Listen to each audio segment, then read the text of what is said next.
O jogo de volta contra o Galo pela Copa do Brasil é só daqui 2 semanas, depois da pausa no calendário nacional por causa das eliminatórias na Copa do Mundo. Mas antes disso, o time ainda faz um jogo fora de casa contra um adversário que melhorou muito recentemente. O São Paulo enfrenta o Fluminense no Maracanã pelo Campeonato Brasileiro, ainda sem definição de qual time vai para o jogo. Bom, a gente está em 3 competições, eu acho que a gente tem um elenco muito competitivo. Toda vez que a gente entra em campo, seja qual for a competição, a gente vai entregar o nosso melhor, pensando em vencer. Ainda que distante da Copa do Brasil, será a única chance para testar opções que possam ajudar a equipe a se manter em todas as competições. Paulo. Bora! Um gol no final e a derrota em casa que não vinha há 10 jogos. Frustração que não pode levar muito tempo para ser digerida. Ainda tem o jogo da volta pela Copa do Brasil em Minas, nada está decidido. E o Campeonato Brasileiro no final de semana. Partida contra o Fluminense, domingo no Rio, passa a ser o foco. Ahora hay que estar tranquilos, recuperarnos todo lo más rápido posible para el partido del domingo. E olha que o São Paulo vai ter um adversário em franca ascensão pela frente. O Flu tem 5 vitórias nos últimos 7 jogos no Brasileiro, saiu da zona de rebaixamento. E ainda tem um tabu para o tricolor paulista. O time do técnico Luiz Ubeldia não vence fora há 6 partidas. Perdeu para Atlético Mineiro, Palmeiras e Fortaleza. Empatou diante do Juventude, Nacional e Goiás. Isso tudo dá um contorno ainda mais importante do que naturalmente a partida já teria. Até porque vai ser o último jogo antes de uma parada para a data FIFA de 11 dias. Quando voltar o calendário, o São Paulo vai ter a chance de enfrentar o Galo para se manter vivo na Copa do Brasil.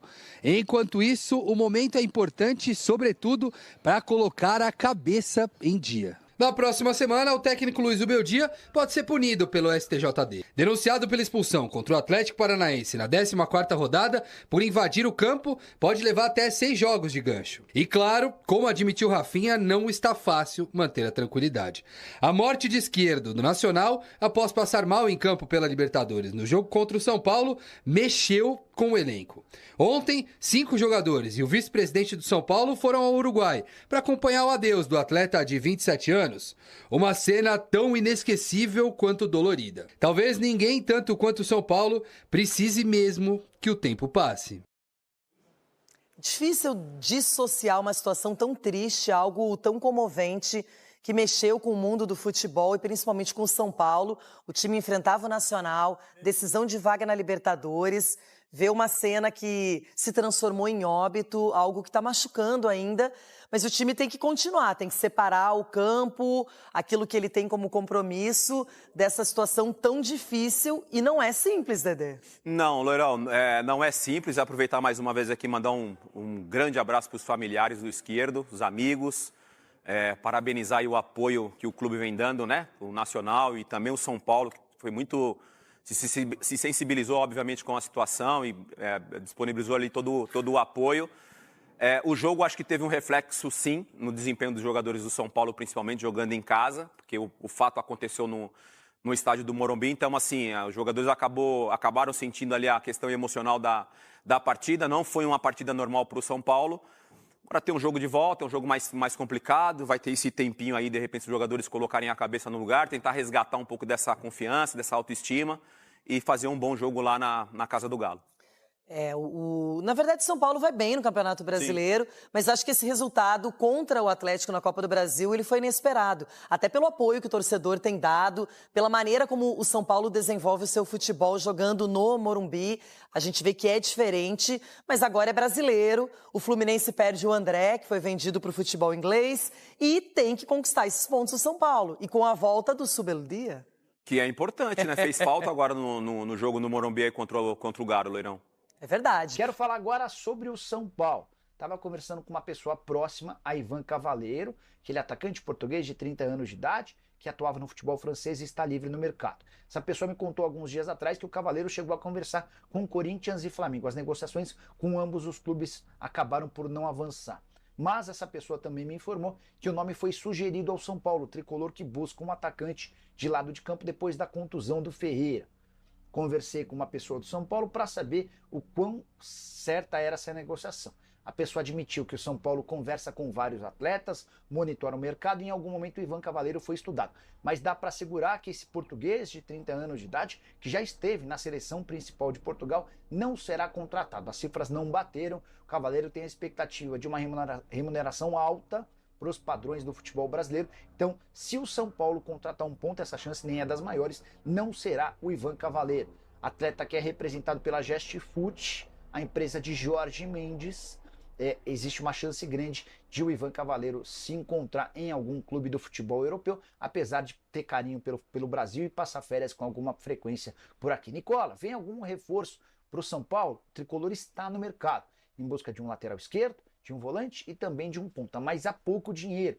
Isso acaba tornando o tricolor um clube com muita dificuldade no mercado. Cheguei a contar para vocês que 6 atletas tentados nessa janela de transferências não foram contratados.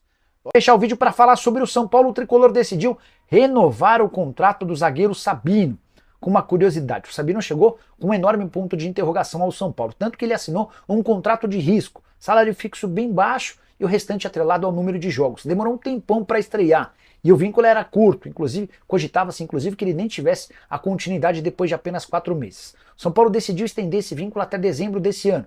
E depois das 2 últimas ótimas atuações como titular do São Paulo, se aproveitando da ausência do Alan Franco, o São Paulo decidiu prorrogar o contrato do Sabino, que não tem mais essa cláusula de risco ou salário baixo. Ele passa a ser um atleta absolutamente normal como os outros, contrato até dezembro de 2026. É o São Paulo se antecipando a eventuais problemas, propostas, interessados e garantindo a permanência do Sabino. Você tem gostado do zagueiro? Achei que ele fez bom jogo contra o Atlético, especialmente no momento com bola. Nos duelos 1 contra 1 diante do Hulk também se saiu bem. São Paulo que ainda não conseguiu avançar em contratações de atletas. Contei para vocês na manhã dessa quinta-feira que Mário Rui, lateral esquerdo português que pertence ao Napoli, e além do Santiago Colombato, volante de 27 anos argentino que pertence ao Oviedo, ele pertence ao Leão, mas está emprestado ao Oviedo. Esses dois estão bastante distantes de virarem reforços do tricolor. Curtiu o vídeo? Não é uma brincadeira. E vão reclamar das trocas do Zubeldia. O Zubeldia entrou no São Paulo. Ele perdeu 3 jogadores. Pablo e Alisson para o resto do ano, machucados. Diego Costa vendido. Ele ganhou 2. Juan, zagueiro, e o menino Marcos Antônio. São Paulo não tem lateral esquerdo reserva e volante reserva. Vão reclamar da troca do Zubeldia.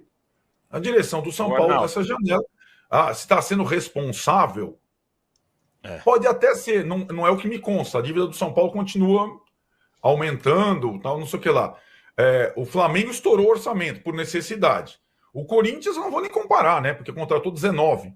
Agora, não contratar um lateral esquerdo e um volante para tapar buracos, porque ele perdeu, na verdade, ele perdeu 4, né? Porque o Patrick, menino lá, o jogo do Palmeiras, quebrou a clavícula. São 4 e ganhou 2. Então, deixa o Zubeldia, desde que ele não seja mais suspenso, trabalhar, porque, olha. Não, mas o Arnaldo, ele para trabalhar tem que evitar ser suspenso. Que aí não é o problema não é o problema da substituição aos 49. É o problema de não estar à beira do campo nem no vestiário. Né? Concordo plenamente. Aí eu concordo plenamente. Ele vai ser julgado segunda-feira, viu, Trajano? Só falta essa lá atrás. Contra o Atlético Paranaense. Aí sabe, vai para se lá. Ô Danilo, bom, teve essa questão, queria ouvir você e o Mauro e o Juca sobre também essa questão do esquerdo, né? O jogador morreu, enfim, os jogadores do São Paulo foram pro enterro e tal, não é uma situação exatamente comum, né? Normal. Em relação a esse episódio dramático, tristíssimo, eu tenho uma pergunta que ninguém ainda respondeu, embora eu imagine qual seja a resposta.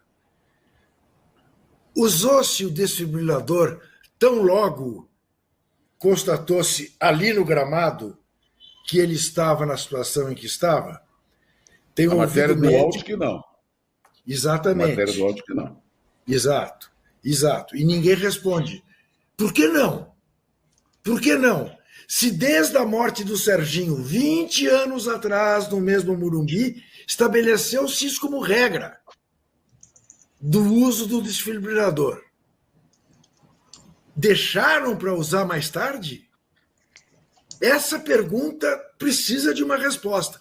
Eu concordo, a olho nu, que o atendimento foi ligeiro, que a ambulância chegou rápido, que os médicos chegaram ali, que o Lucas Moura rezou segurando os pés dele, mas e o desfibrilador? Não é possível